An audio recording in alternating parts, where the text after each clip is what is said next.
It feels like there's a little bit of resolution in it. I honestly don't feel a whole lot different than I did 4 years ago before I found her. And I've always believed that he killed her, and that, you know, justice needed to happen. But even today, when the judge said, you know, he's going to have a life sentence, it wasn't, you know, there wasn't this great emotional feeling that I had. It was a lot of this, because I don't have a memory of what happened, kind of feels like I'm watching somebody else, even though I have the emotions of going through it. Like, I don't remember it, so it's there's a little bit of a disconnect. Yeah, him being in jail for a considerable amount of time is definitely a relief.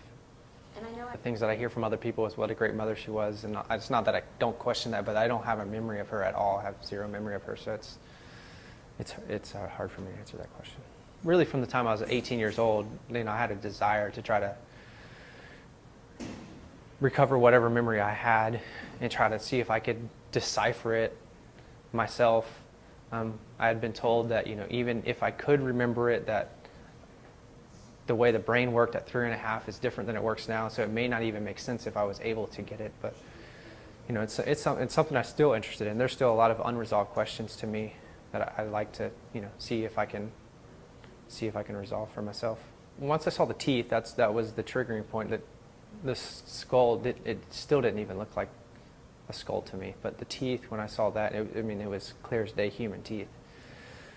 I called my mom. She was at church, so she didn't answer. So I called my wife to go to my mom's house to look in her Rolodex and try to find Robbie's phone number, and he didn't answer. And then she found my therapist's home phone number in the Rolodex, so I called her. And she called me back, but by that time we had already contacted a police friend, and he got a hold of a sergeant on the north side of town. And the ball kind of got rolling there.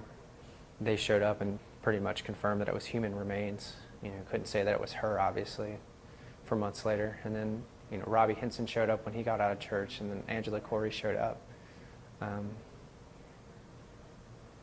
And we knew it would be a long process. They told us that, you know, it's going to take a while to identify her. It's going to take a while for Mike to get arrested, and the trial could take up to 5 years. There's a little bit of me that would like to write him a letter and see if I can't plead for him to tell the truth, what happened, you know, now that he has nothing on the line. Just because there is unresolved questions, and for him to admit that he did something wrong. I hope if there's other people out there who've been through difficult circumstances, that they can, you know, maybe learn that, you know, life goes on. The only decisions, or the only things that you control are the decisions that you make, and, you know, things that other people do to you are really out of your control, and that you can move on. You can, you know, continue your life and be a good example for other people.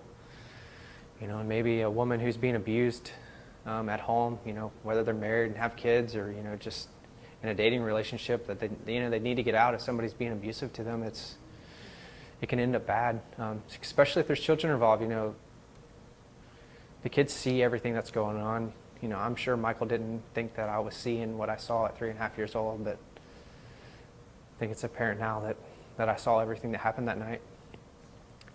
And, you know, if you can't do it for yourself, at least do it for your kids. You know, if somebody's doesn't deserve to be around you if they can't show you love without beating on you. And that